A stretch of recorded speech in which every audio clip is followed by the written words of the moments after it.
Good morning, everybody. And just my very warmest thanks to the organizers for the honor of this invitation, and to everybody at the Africa Institute, and to all of the people who have worked so hard to make this event possible. It's a great honor and a privilege to be at the Africa Institute and now the Global Studies University, which is so widely respected in many parts of the world. So let me begin with an image, which, as you can see, is of a book slowly going moldy and disintegrating. The image is not taken from the internet, but has instead been grown in my Johannesburg garden. The book in question is J.M. Coetzee's novel Disgrace, which I sort of half buried in a shaded portion of my garden, and I've been watering it regularly. Okay. Let me hasten to add that I have the greatest respect for this novel, and I'm not trying to bury it in any way. The experiment that I'm doing is part of a project that I'm currently pursuing called Books in the Biosphere, Print Culture, and the Anthropocene. So very briefly, the project is a print culture enterprise that asks how we might think about the dry technology of the book in the coming floods and catastrophes of the Anthropocene.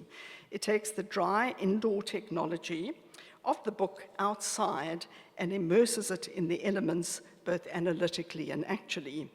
I'm tracking that books that end up in water, books that are buried, books that are burnt, and so on. In thinking about books in the air and atmosphere, I've done work on insects in archives, and I'll talk a bit about that. And this focus on insects, in turn, has led me to plants, which is hence the theme, one of the themes of this talk on plants, politics, and print. So I'm currently pursuing these vegetal themes both indoors and out in academic work and creative practice. So as regards the latter, I'm exploring a process variously called eco-printing or botanical printing. And very briefly, one takes fabric or paper and plant matter, and as you can see, you roll it up very tightly, and then you apply some sort of heat, you boil or you steam it. The heat then transfers, as you can see, the character of the leaf onto the substrate. So last year, I showed some of this work on an exhibition called GASP, as you can see, and this title comes from the process itself. As the leaf gives up its last vital juices, it creates that little halo or gasp around the stem itself. So just here are a few shots from the exhibition. This was a work on paper, and there is work on fabric. Okay. Now, the question for this forum then, of course, is what this creative practice might have to do with the Indian Ocean, especially in a situation where there is a long and rich tradition in environmental history with a strong focus on plants. So whether on the transmission of food crops in deep antiquity, or Priya Rangan's research on the longue durée of plant movement and landscape history, or Ulrika Kirschberger's work on plant transfers and exchanges through imperial institutions and personnel, or Ned Alper's recent piece on the role of enslaved people in acclimatizing vanilla and cloves in the Indian Ocean insular world in the latest copy of Monsoon. So let me defer this question of relevance to the Indian Ocean until later, and in the meanwhile, talk about how this eco-printing process has directed my attention to actual plants and trees, and to the chemical character of leaves. So I've had to think about, do leaves, do they contain tannin, do they contain acid, and what kind of result might they produce? So it's been a route into thinking about plants in material and concrete terms, as much as in the metaphorical or representational realm. So, or as scholars in the plant humanities indicate, we need to think about plant lives rather than just plant life in the abstract, turning our attention to the actual rather than just the symbolic plant. Okay, so let me heed this advice of the plant humanities scholars and focus on two actual plants, okay, or sections of plants. So the first on your left is housed in an envelope in the Cape Archives.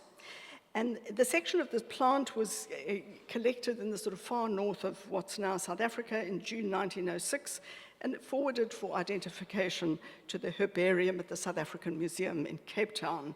The plant is Lophiocarpus polystachys, or known more colloquially in South Africa as the sandalbossie. The second plant on your right is currently housed in the National Herbarium in Pretoria. It was collected by Jan Smuts, who was a keen botanist, and Margaret Gillett in 1936 in the sort of northwest of the country. Okay. These two dried plants have both become archival, but in slightly different ways. The first, as you can see, is a plant in an archive. The second is plant as archive, in that the plant itself carries information that would be read by botanists. My interest in both is to think about plants and print, namely the texts that are generated by and around plants. So hence the title, Plants, Politics, and Print, and also an attempt then to think about, what sort of kind of indirect agency might plants have. So in the first case, as you can see, this Lophiocarpus is on His Majesty's service, and has literally been pressed into service and has entered the mills of governance. So tracking the lives of plant through colonial state archives makes us aware of them as governed objects and also as lenses on that governance. So as plants move around the world, and especially across colonial biotic borders, they are accompanied and they generate sheafs of documentation. So here are just some of them,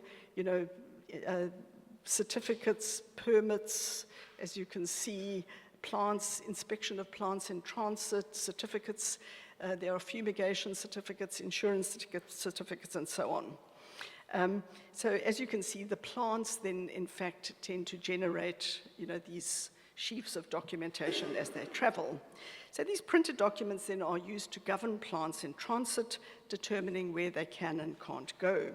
Yet the vitality of the plants, as you can imagine, often outstripped these directives. Seeds germinated, roots sprouted, cuttings decayed, vegetables developed wet rot, and they exceeded the stricture of these forms and inevitably generated yet further forms.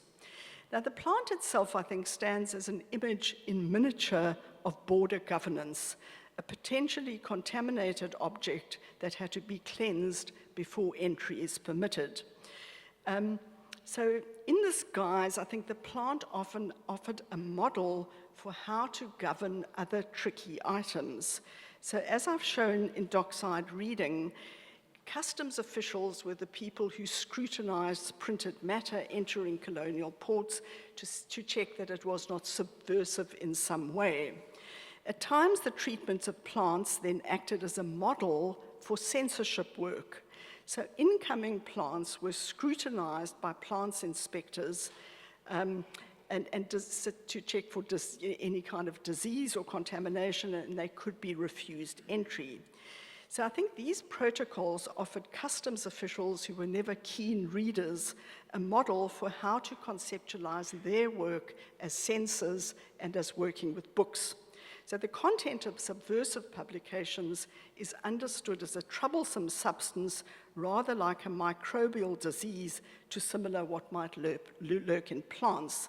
So subversive books come to be managed as a form of contaminated plant life. Okay, so in effect, plant and books come to be kind of equated in a way. Another example where plants provided a model of governance was in the fumigation of state archives, generally undertaken by the entomology department, which treated infested archives as they did plants. So for entomologists, the archives really were subsumed into the logic of insect control in plants. That's how they thought about everything. That was their job, and so when they were confronted with archives, that's how they saw it.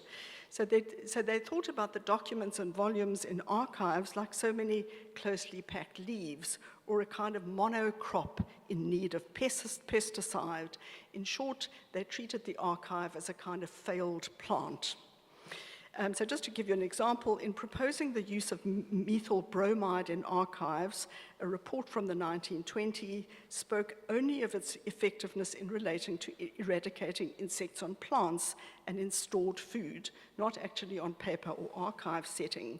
So after noting the chemical's, quote, properties of penetration, which make possible the destruction of certain sheltered pests, such as leaf miners, borers, mites, and other internal feeders, the report praises the ability of methyl bromide to disinfest quarantined produce and plants, whether imported Christmas trees, narcissus bulbs, green coffee beans, or dehydrated soup. A section, plant reactions, indicate that in general, living plant material is unaffected by ordinary doses of methyl bromide. So that, of course, how paper might react to this compound was never broached, although some archivists did point out that some remedies adversely affected paper and ink.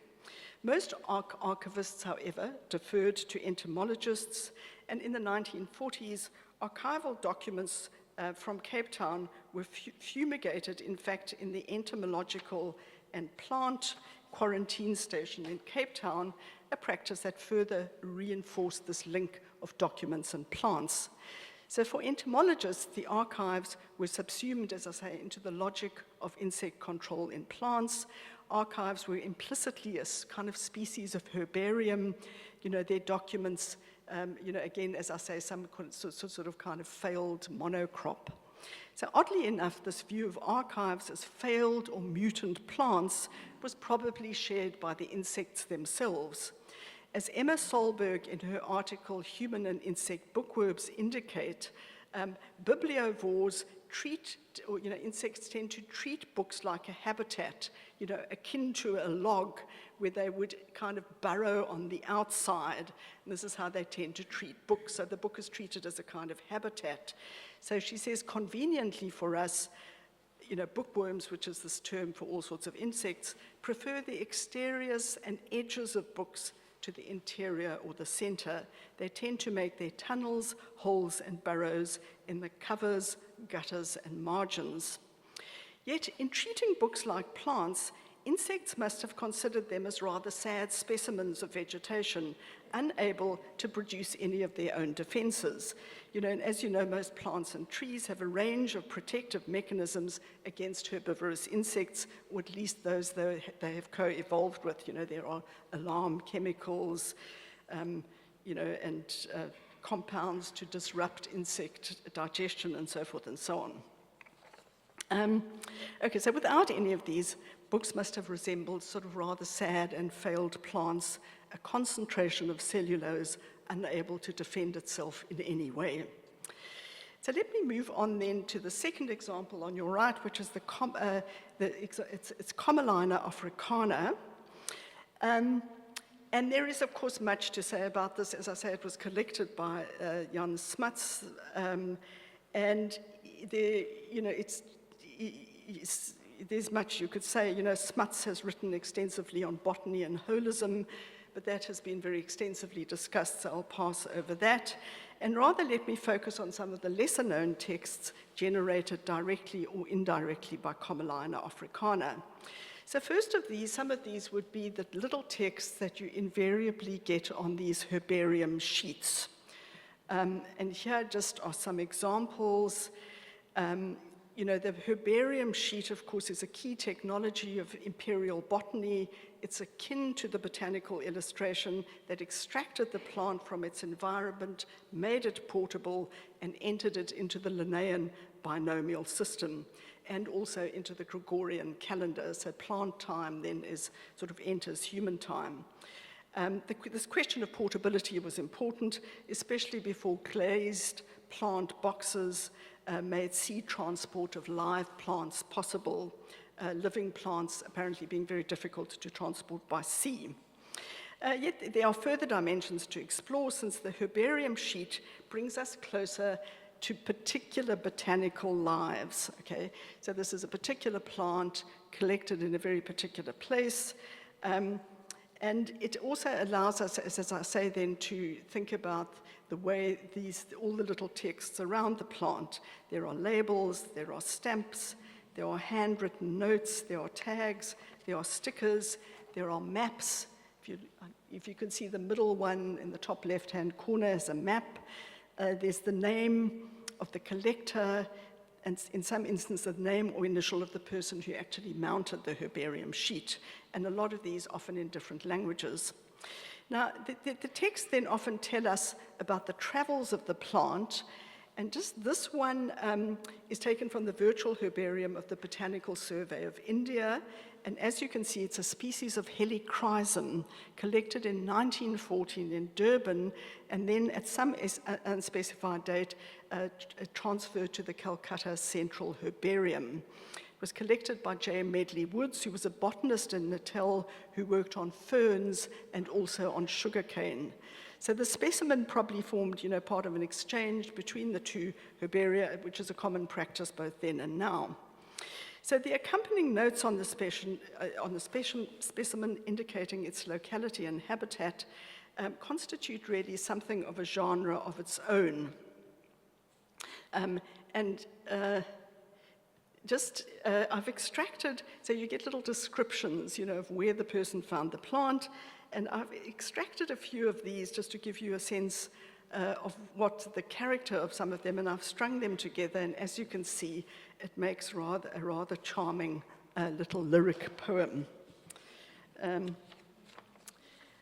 Okay, so back to Commeline africana is a perennial spreading herb widely recognized for its medicinal properties. And one of its further textual lives has been in the form of newspaper advertisements and pamphlets for herbal remedies, because it features a lot in that sort of pharmacology. So one example comes from a very famed man called Mafavuke Ngcobe, who ran a vast mail order empire in colonial Natal in the 1920s of herbal medicine. We don't have a photograph of him, but this is a filmic reconstruction of the kind of context in which he might have worked. So as Karen Flint, a medical historian, has shown, he was subsequently charged by white pharmacists in Durban, themselves trying to muscle in on this market and seeking to prevent African practitioners from using biomedical procedures. So now, as you can see, there's one of Ngcobe's pamphlets, and he chose as his icon Idangabane, which is Commeline africana. And it's not difficult to see why he made this choice. The species is extremely tenacious and ruderal, namely it can establish itself very quickly on disturbed ground. So the pamphlet advertised a range of Ngcobe's remedies, arranged rather like a textual apothecary. There's a whole sort of lining up of all of these possibilities. And the pamphlet, of course, would have formed part of a therapeutic chain. Okay? So it wasn't just a pamphlet, it was part of this chain of dreams, ancestral messages, plants, ochres, animal products, and then, of course, the patient and the healer. So the medicine did not work alone, but was a member of a team distributed across a number of agents and media, including, the pamphlet, which, of course, joins this assemblage. And as such, the pamphlet, and I'm particularly interested in this, forms a very mobile and dynamic Southern African literary form, in part generated by the character of the plant itself, like Commeline africana, which formed part of the medicine, that it advertised. So let me move then, in conclusion, to some broader comments on how these plant stories might relate to the Indian Ocean. So one obvious point of entry is through the themes of this conference, which focus on intertwined ecologies and interconnected histories, which in turn, of course, resonate with what one might call the great tradition of Indian Ocean studies, namely a focus on cosmopolitanism and exchange. And indeed, much of the existing environmental history on plants is implicitly in this register, focusing on the spread and dispersal of species, whether through accident or intention. So Priya Ranga argues, for example, that biodiversity in the Indian Ocean should be conceptualized through the lens of creolization rather than through discourses of native versus invasive or stationary versus mobile. So some of the species discussed here, like Commelina and Helichrysum, have histories of travel and dispersal across the Indian Ocean arena. Helichrysum apparently moved out both from the Mediterranean and Madagascar and is widely used in herbal medicines across the Indian Ocean arena. In South Africa, it is known as impepo and is used for medicinal and spiritual purposes, and it's regarded as a kind of herb, the first medicine to be kind of revealed to healers. So like Commelina also then is a species that spread around the Indian Ocean and indeed much of the globe initially from an African base. So across the Indian Ocean world, it's a medicinal plant with a wide variety of applications, whether antifungal, antimicrobial, or insect repellent. So these plants, I think, then form part of different therapeutic traditions, which in turn obviously interact with each other. Of course, whether through the quote-unquote spice trade, which is as much culinary as curative. So this theme of medical creolization constitutes a rich tradition in Indian Ocean scholarship, and as Karen Flint demonstrates in her study of colonial Natal, African and Indian practitioners influenced each other. Indian healers acquired herbal lore from African practitioners, and in some instances fashioned themselves as Indian inyangas, or healers, combining Indian and African medical law. African inyangas likewise included Indian herbs, medicinal spices, and religious powders in their practice, whether ginger, turmeric, cinnamon, etc., including tulsi, and in tulsi has in fact become a Zulu word. Yet, alongside this great tradition of cosmopolitanism is the little tradition of boundaries, borders, exclusions, and fault lines. Not that these are little issues, but that they attract less attention than the big themes of cosmopolitanism. The material I've presented points to the making of biotic borders in the Indian Ocean arena, in fact, thinking about borders as organic. As much scholarship has demonstrated, the organic nature of colonial borders was deployed in both material and ideological registers. As I've already mentioned, suspect books and printed matter were treated as a vector of contamination, intellectual rather than bacterial, but contaminants nonetheless. So such discourses of contamination were equally applied to human bodies deemed to be of the wrong category, attempting to cross borders. So from the late 19th century, these biotic borders were also chemical, with fumigation protocols forming part of border procedures. And here is an image of a plant inspector from 1912 in Port Elizabeth on the Eastern Cape Coast. So when I first came across this term plant inspector, which was a sort of category often in colonial ports or entrepôts, I'd imagined a person sort of peering into potted plants, checking for infections.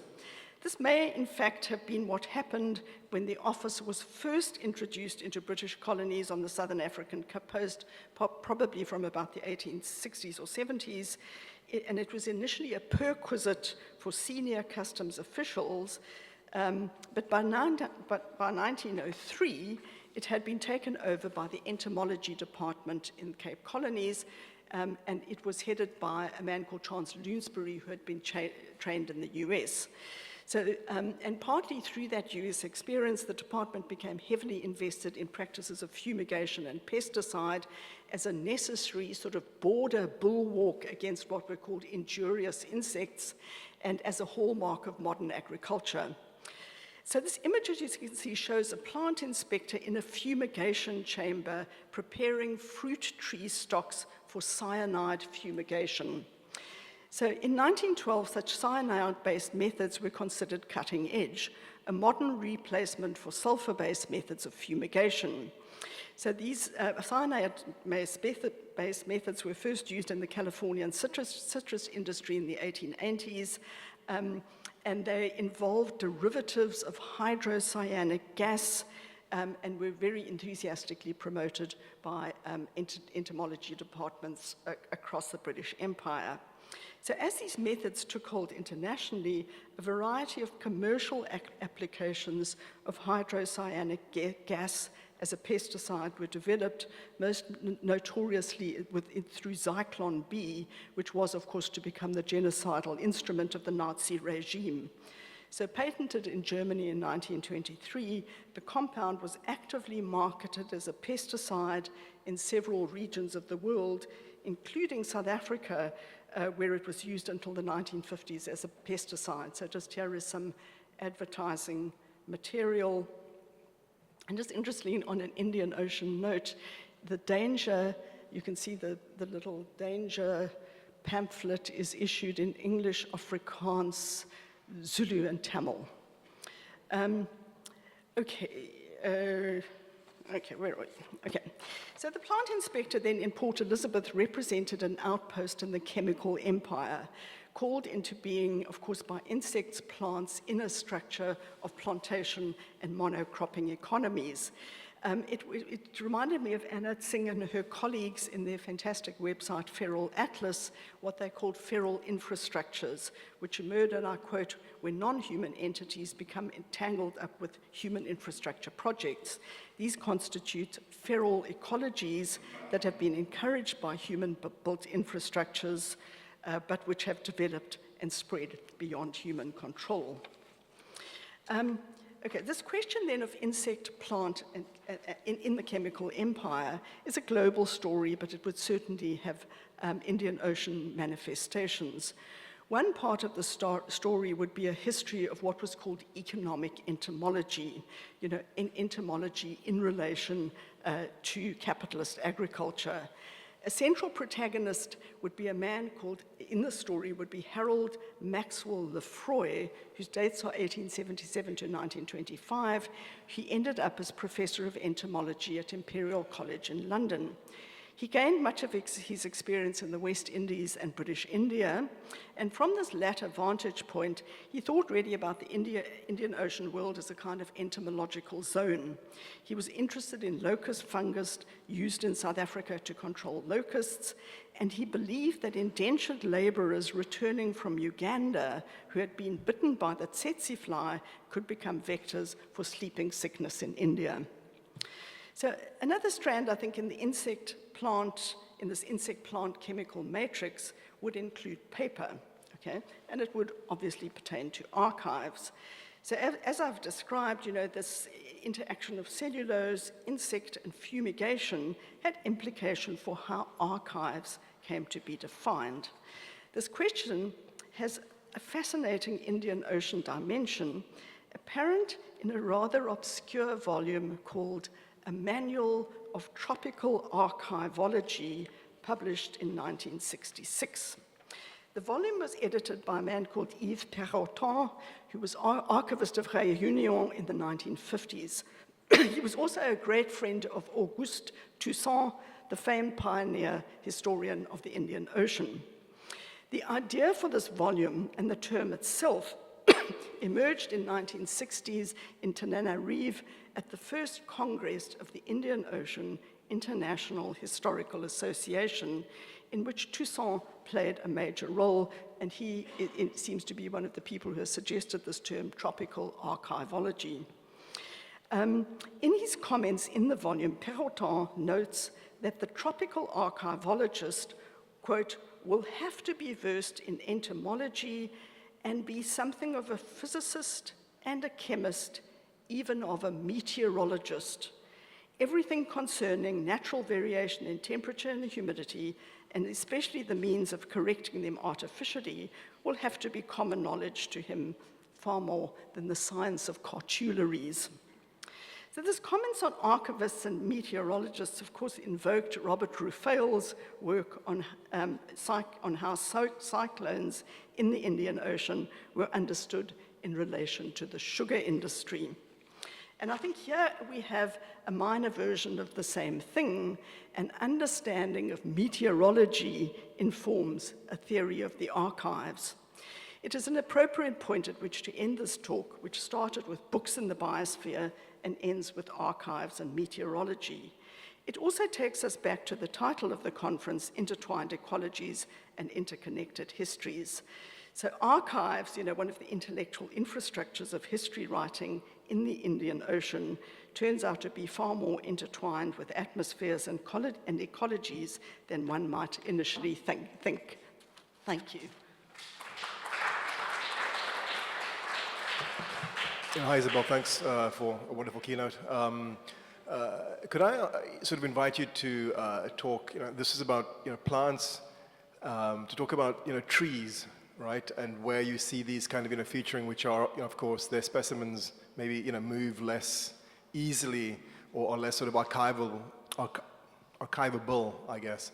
And where you see kind of trees featuring. I'm sort of interested more and more in the eucalypt and its kind of moves and so on. So yeah, I'd be interested to hear your thoughts. Okay. So it's a fascinating, there's obviously David Arnold's work on the movement of the eucalyptus between Australia and India, and this work obviously on Australia, South Africa.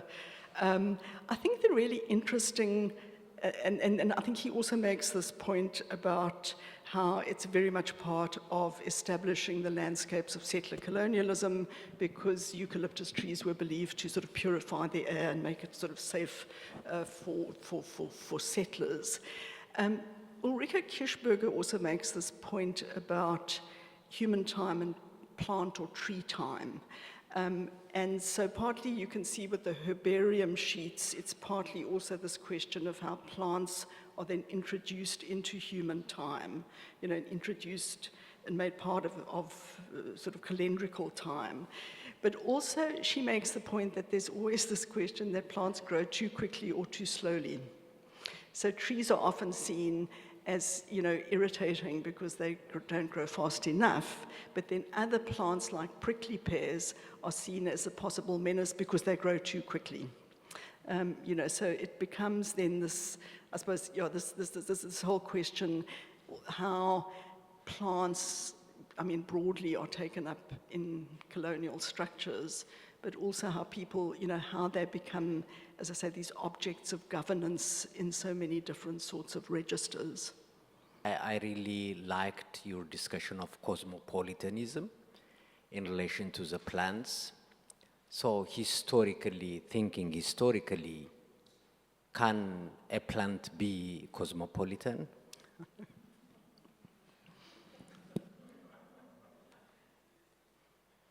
I think all plants are really cosmopolitan. They are happy to try and get on wherever they can. It's a really interesting, there's a whole, so you've got to think about the plant itself, and plant particularly in relation to other plants, where I suppose you could have both cosmopolitan relationships, but also relationships of great competition.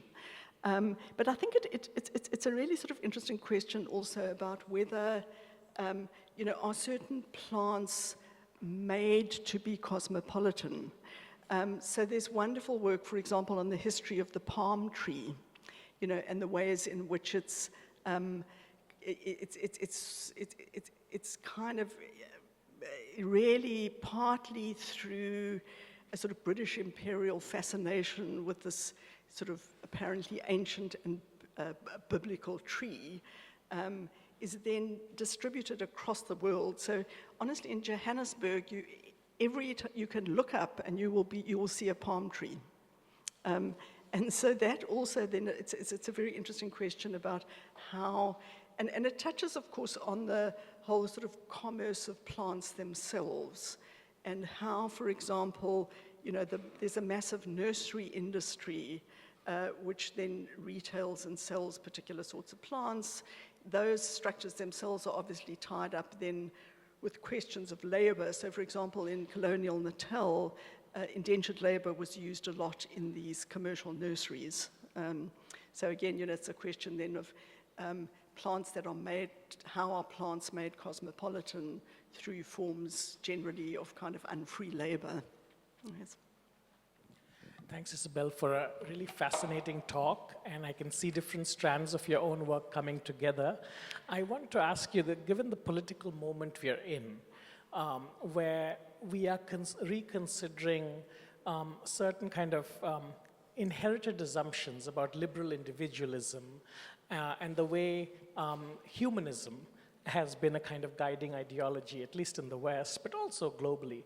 I wonder if, some of this can, how you see some of the debates about the post-human and the transhuman in terms of these intertwined ecologies and biotic borders, especially those that are transcended, perhaps in ways that are sometimes not in the ways we expect.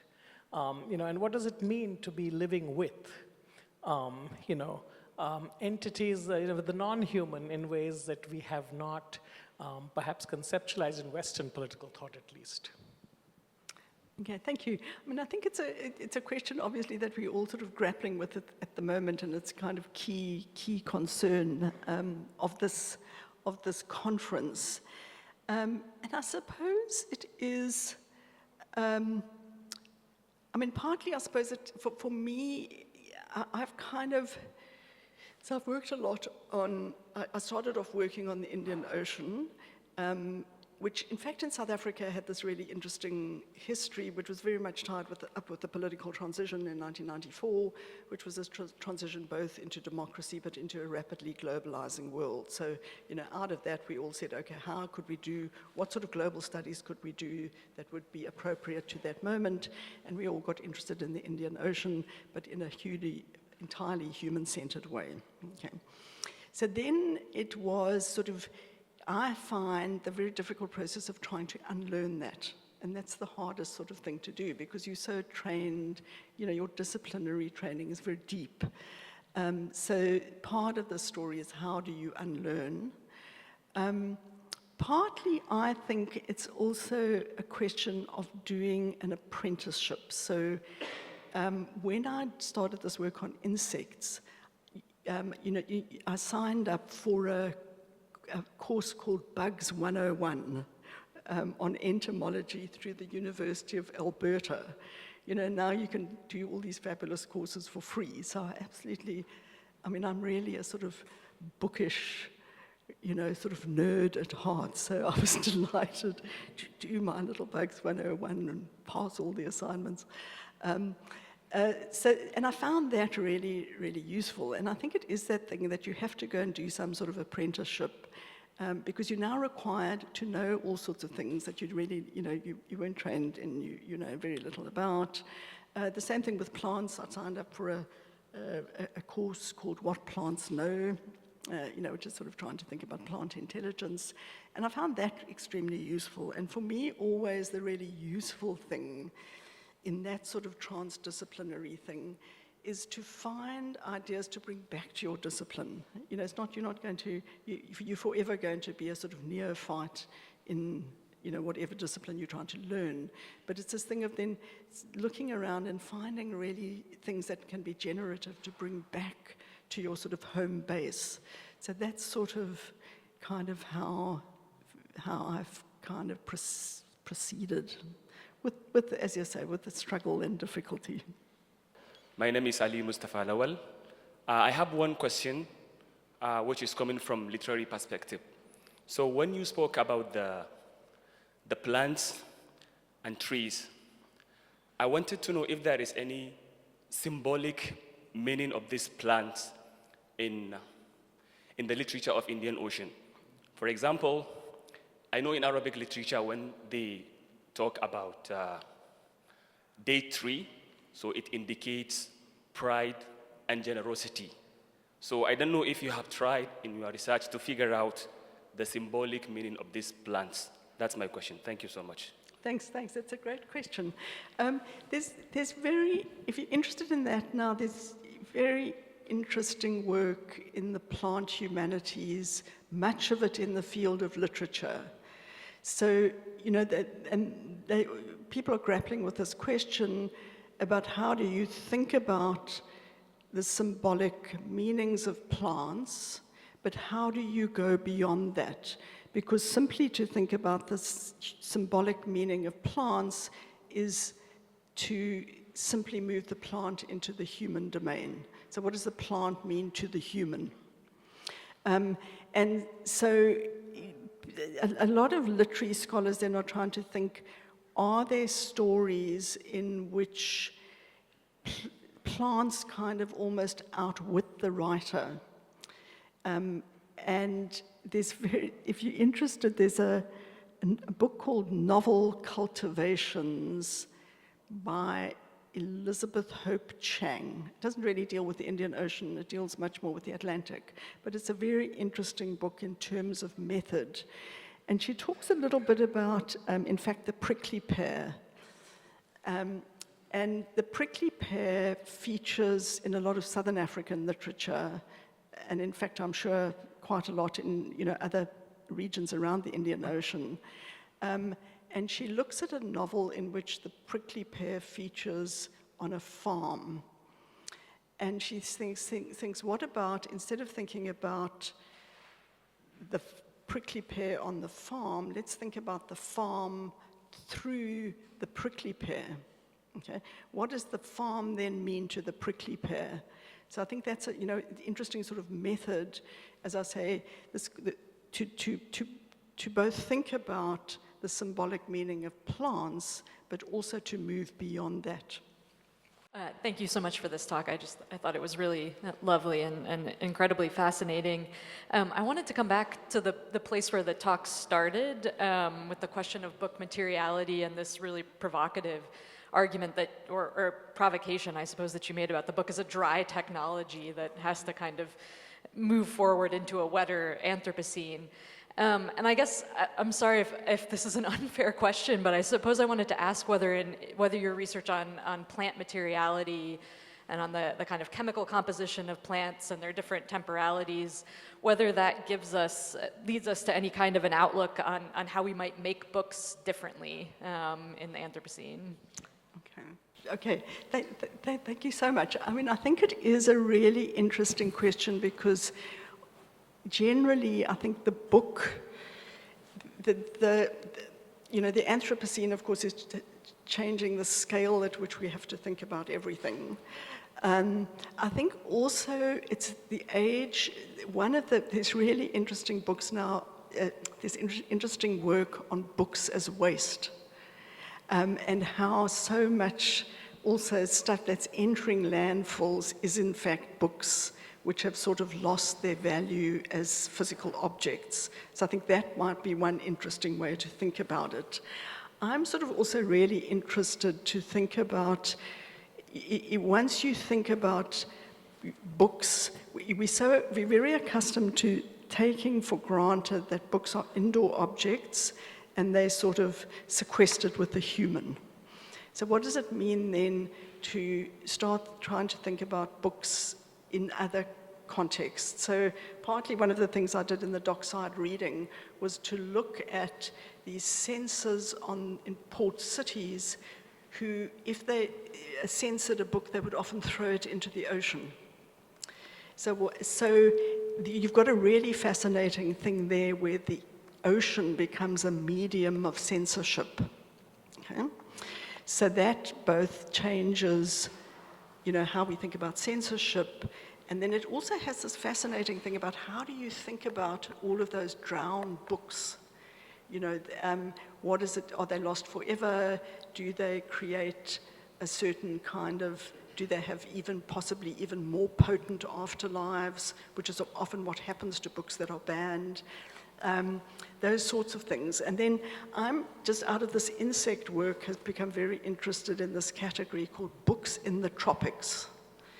And somehow it was the sort of idea that books in tropical settings, and broadly sort of colonial settings, were somehow highly vulnerable objects. And so they became sort of kind of almost ciphers for settler colonialism, and they needed sort of fortification and all sorts of things. And then, of course, there's this really fascinating issue going on now, which links to restitution of objects, because a lot of books and obviously objects in museums were fumigated and were toxic. So one of the really interesting side debates on the restitution of museum objects is, what do you do with toxic objects? And it's very interesting. Still, if you in herbariums, you'll sometimes, and often sometimes you'll get books in old libraries that proudly pronounce that they have been poisoned. There's a big stamp saying poisoned, and it's sort of, initially you think, why are they so proud of this? But it was sort of this function of governmentality. So some authority was showing that it was doing what it was supposed to be doing, which was making this object toxic. And of course, then the question becomes, what do you do with those various kinds of toxic afterlives? Thank you, Isabel. So that was really wonderful. It's good to see you again here. I just want to come back to the question of books and insect. I guess the fascination of insect, with books, is maybe the fact that books are also made of trees. Books are made of papers, and papers come from trees. I wonder if that's why they are, always attracted to books. If you can reflect on that. So the other thing is, plants. You spoke about colonial era. So I wonder, before the colonial era, how plants were traveling. This whole question of governmentalities and control, how did it look like before the colonial era? Okay, thanks, Kalema. The question, so the books and plants, so there's this long-standing relationship between the two, partly, as you say, paper made out of cellulose, or certain kinds of paper made out of cellulose.